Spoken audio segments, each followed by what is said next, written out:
Hello बच्चों, तो आज ये साउंड का लेक्चर नंबर 6 होने वाला है और टॉपिक है हमारा वाइब्रेशन एंड इट्स टाइप। ठीक है, तो कॉपी पेन निकाल लो और पेटी पैक होके बैठ जाओ। इस टॉपिक को बहुत ही मजेदार तरीके से समझने की कोशिश करते हैं। ठीक है, तो सबसे पहले बात करते हैं बच्चों, वाइब्रेशन होता क्या है। वाइब्रेशन होता क्या है सर?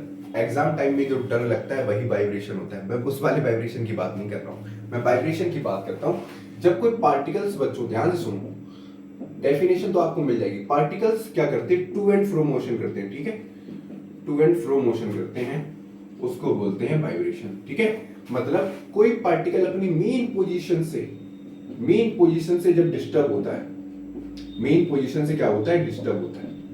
जैसे आप डिस्टर्ब हो जाते हो, आपको पढ़ना चाहिए, आप तुरंत फोन का नोटिफिकेशन देखते हो, तुरंत डिस्टर्ब हो जाते हो। नोटिफिकेशन आया, अरे किसने मैसेज कर दिया, ठीक है, या पड़ोस में फ्रेंड का कॉल आ गया, चल भाई खेलने चल ले, चल भाई घूमने चल ले, और तुम डिस्टर्ब होके चले गए। अपनी मेन पोजीशन मतलब स्टेबल पोजीशन से जब आप डिस्टर्ब हो जाते हो तो उसी को बोलते हैं वाइब्रेशन। अब यहाँ पर थोड़ा कायदे समझने की कोशिश करते हैं। देखो, कोई भी पार्टिकल है, जैसे मान लो ये स्ट्रिंग है, ठीक है, एक स्ट्रिंग बोल दिया मैंने, ठीक है।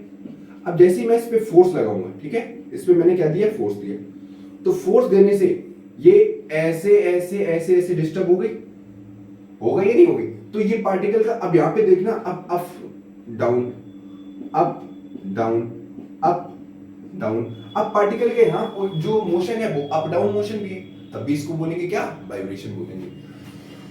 तो वाइब्रेशन है क्या? पार्टिकल का to and fro motion, up and down motion अपनी मेन पोजीशन से, तो उसको बोलते हैं वाइब्रेशन। आई बात समझ में? क्लियर हो गया? कोई दिक्कत?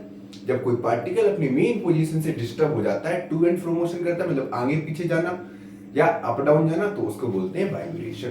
ठीक है, कोई दिक्कत? अब हम बात करते हैं टाइप्स ऑफ वाइब्रेशन की।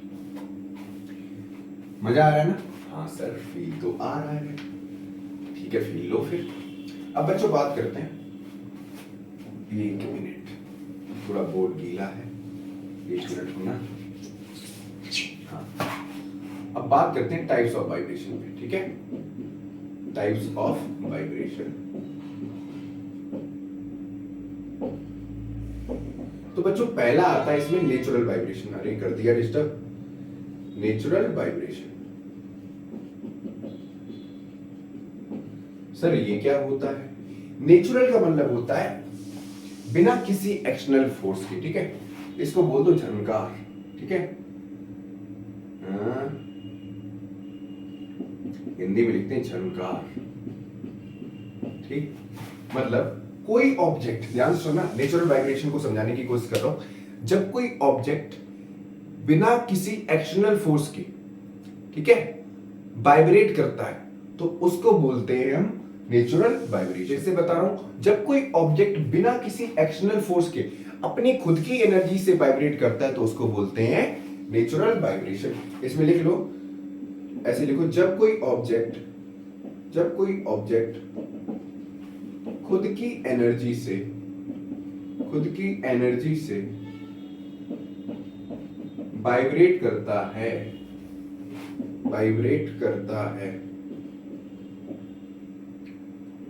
बिना किसी एक्सटर्नल फोर्स के, ठीक है, उसको कहते हैं हम नेचुरल वाइब्रेशन। आई बात समझ में? इसका एग्जाम्पल कौन सा हो गया बच्चों? एग्जाम्पल हो गया, आप एक टर्निंग फोर्क लो, ठीक है, ऐसा ही तो होता है, ठीक है। आपने टर्निंग फोर्क को क्या किया? हिट किया, ठीक है। हिट करने के बाद आपने इसको छोड़ दिया। इसको छोड़ने के बाद ये अपनी खुद की फ्रीक्वेंसी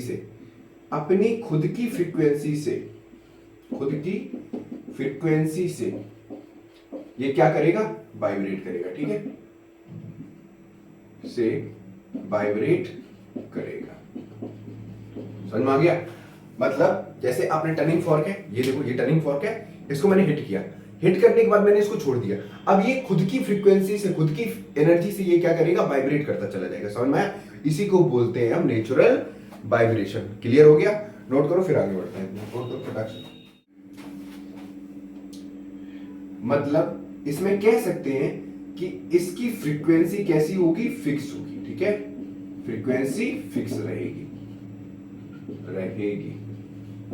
मैं फिर से समझाने की कोशिश कर रहा हूँ। नेचुरल वाइब्रेशन क्या होगा? नेचुरल वाइब्रेशन जब कोई ऑब्जेक्ट अपनी खुद की एनर्जी से वाइब्रेट करता है बिना किसी एक्सटर्नल फोर्स के, तो उसको बोलते हैं नेचुरल वाइब्रेशन। समझ में आ गया? जैसे टर्निंग फॉर्क है, टर्निंग फॉर्क को हमने क्या किया? हिट किया, हिट करने के बाद उसको छोड़ दिया, अब वो खुद की अपनी फिक्स फ्रीक्वेंसी पे ही वाइब्रेट करेगा। समझ में आया? अब दूसरा एग्जांपल समझ लो। आपने गिटार देखा है? गिटार की स्ट्रिंग को आप छेड़ना, ठीक है, छेड़ने के बाद वो ऑटोमेटिक अपनी फिक्स फ्रीक्वेंसी पे ही वाइब्रेट करेगी, ठीक है। ये तो हाँ इसके एग्जांपल, ठीक है। अब बात करते हैं कुछ की पॉइंट्स की, ठीक है, इसके की पॉइंट्स की बात करते हैं। तो बच्चों पहला की पॉइंट क्या है? पहला की पॉइंट क्या है कि there is no external force, there is no external force, ठीक है। और जो पार्टिकल वाइब्रेट करता है, पार्टिकल ऐसे लिखो, particle vibrates on it's natural frequency, ठीक है, या फिक्स फ्रीक्वेंसी कह दो। Particle vibrate on it's natural frequency called fix frequency, ठीक है।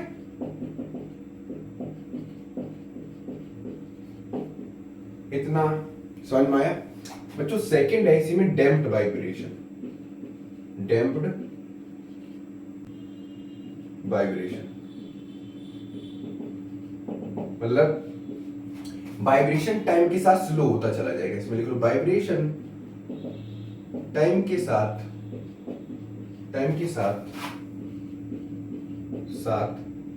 धीमा होता जाएगा, धीमा होता जाएगा, ठीक। अब डैम्प्ड वाइब्रेशन को समझते हैं। डैम्प्ड वाइब्रेशन बच्चों ऐसे वाइब्रेशन होते हैं जब कोई ऑब्जेक्ट को हम वाइब्रेट करते हैं तो वो टाइम के साथ उसका वाइब्रेशन वीक और स्लो होता चला जाता है, ठीक है। अब वो स्लो हो क्यों रहा है? ड्यू टू एनर्जी लॉस, जैसे फ्रिक्शन हो गया, हीट हो गया, ठीक है, एयर रेजिस्टेंस हो गया। इनकी वजह से जो वाइब्रेशन है वो धीमे धीमे टाइम के साथ स्लो होता चला जाता है और इसी प्रोसेस को बोलते हैं डैम्प्ड वाइब्रेशन, ठीक है। यहां पे लिख लो साथ में, वाइब्रेशन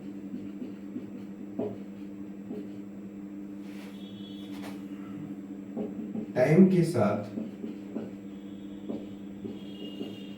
स्लो होता, ये तो लिख ही लिया है, डायरेक्ट लिखो, due to energy loss, due to energy loss, bracket में लिख दो, लाइक एयर रेजिस्टेंस, ठीक है, और हीट लिख लो, एसेट्रा, फ्रिक्शन लिख लो, फ्रिक्शन एसेट्रा, ठीक है। नोट करो, देख रहे हो गर्मी कितनी भयंकर है, फटाक से नोट करो, फिर आगे बढ़ते हैं। अब बच्चों कुछ इसके एग्जांपल समझते हैं, ठीक है। एग्जांपल बात करते हैं, जैसे आप पेंडुलम देखो, पेंडुलम, ठीक है, पेंडुलम ऐसी तो होती है, ये इसकी मेन पोजीशन होती है। अगर मैं इसको हिलाऊं, ठीक है, अगर मैं पेंडुलम को हिलाऊं, ठीक, तो ये बच्चों क्या है? इसकी मेन पोजीशन, ठीक है। तो पहले ऐसे ऊपर जाएगी, फिर यहां से मेन पोजीशन पाएगी, फिर ऊपर जाएगी, और एक टाइम के बाद धीमे धीमे इसका वाइब्रेशन क्या हो जाएगा? स्लो हो जाएगा। मतलब बाद में जो पार्टिकल है बच्चों वो किस में आ जाएंगे? रेस्ट में आ जाएंगे। किस में आ जाएंगे? रेस्ट में।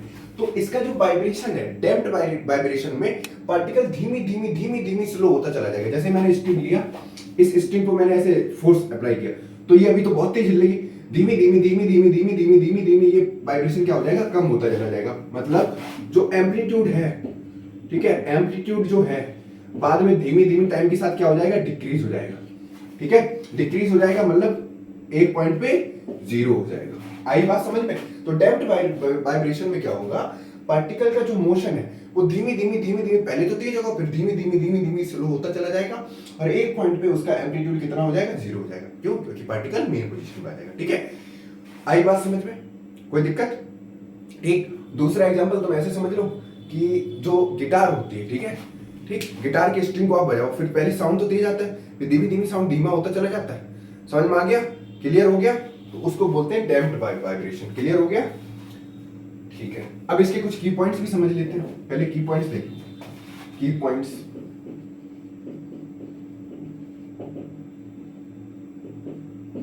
पहला क्या है बच्चों?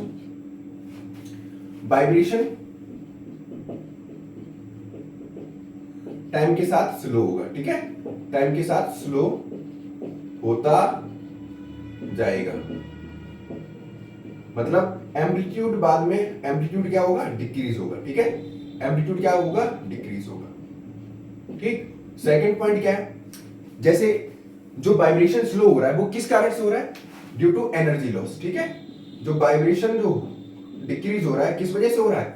एनर्जी लॉस, जैसे एयर रेजिस्टेंस की वजह से, ठीक है, हीट के फॉर्म में हो रहा है, ठीक, और फ्रिक्शन के फॉर्म में हो रहा है, एसेट्रा, ठीक। ये कुछ की पॉइंट्स हैं, समझ में आ गया? नोट करो, फिर आगे बढ़ते हैं नेक्स्ट टॉपिक की तरफ। तो बच्चों बात करते हैं फोर्स्ड वाइब्रेशन। जब कोई ऑब्जेक्ट किसी एक्सटर्नल फोर्स के इफेक्ट में बार बार वाइब्रेट करता है तो उसको बोलते हैं फोर्स्ड वाइब्रेशन, ठीक है। क्लियर हो गया? कोई दिक्कत? यहां पे लिख लो, जब कोई ऑब्जेक्ट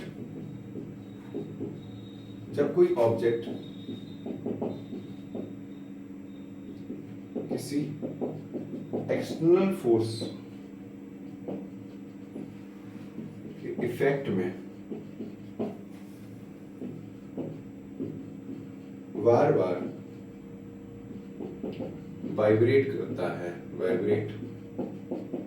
करता है, ठीक, तो उसको बोलते हैं फोर्स्ड वाइब्रेशन। एग्जांपल के तौर पे समझो, ठीक है।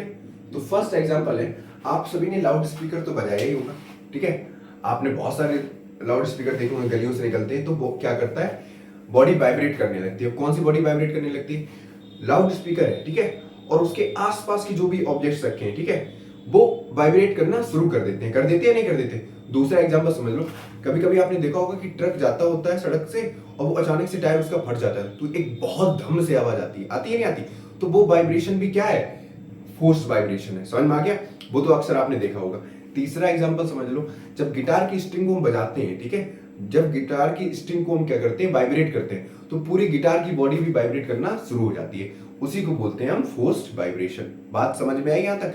अब इसकी कुछ की पॉइंट्स हैं। एग्जांपल समझ में आ गया? पहला गिटार का एग्जांपल ले लो, ठीक है। दूसरा एग्जांपल आप लाउड स्पीकर ले लो,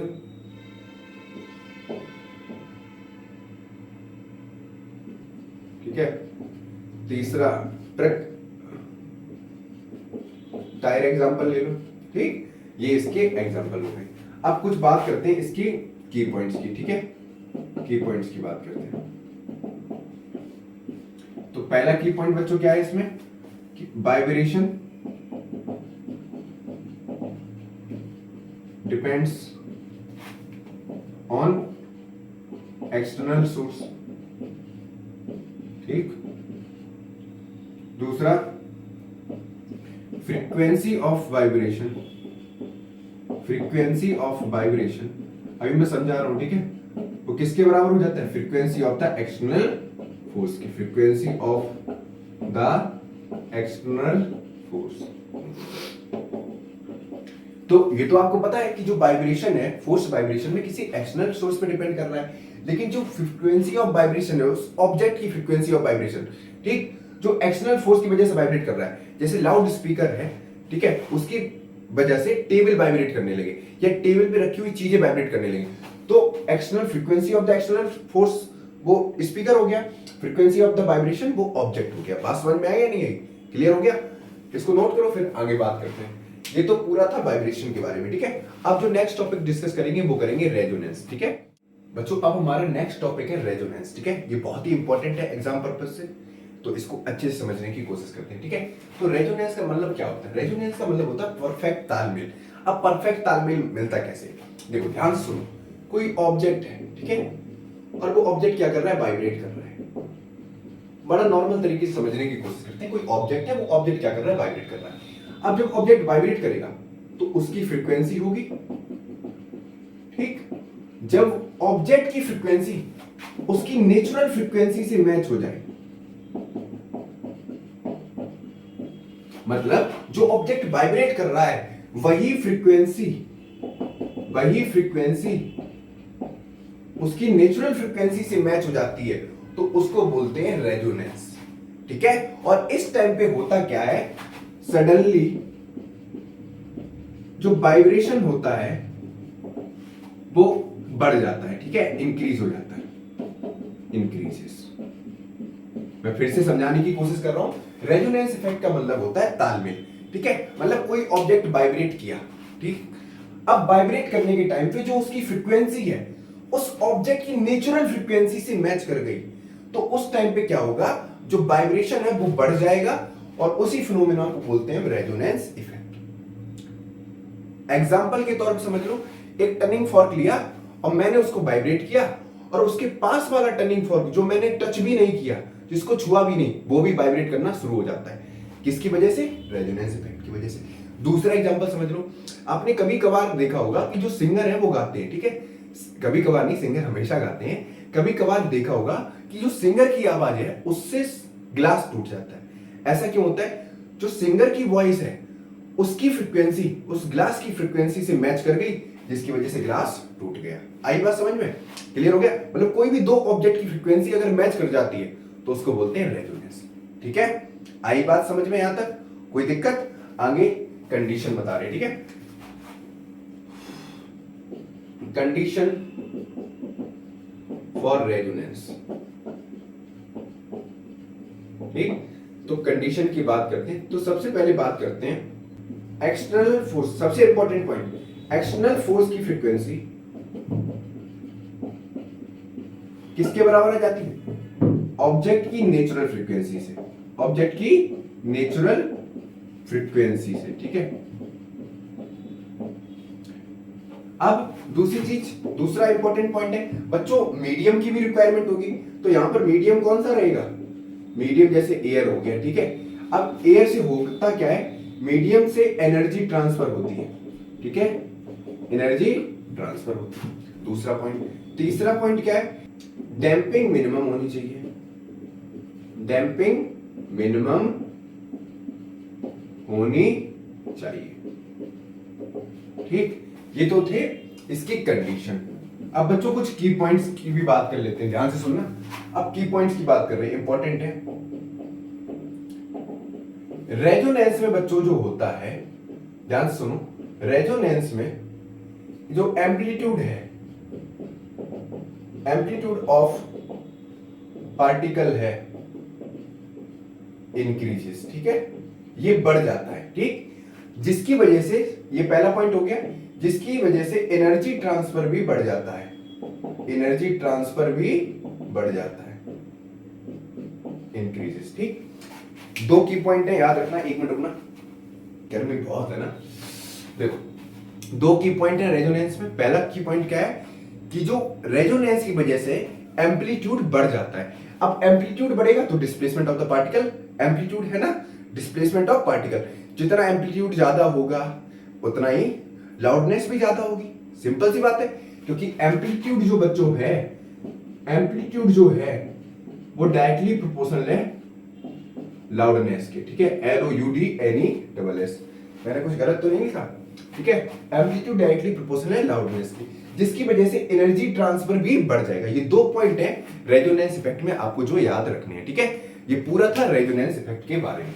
समझ में आया आप सभी को? अच्छे से नोट कर लो।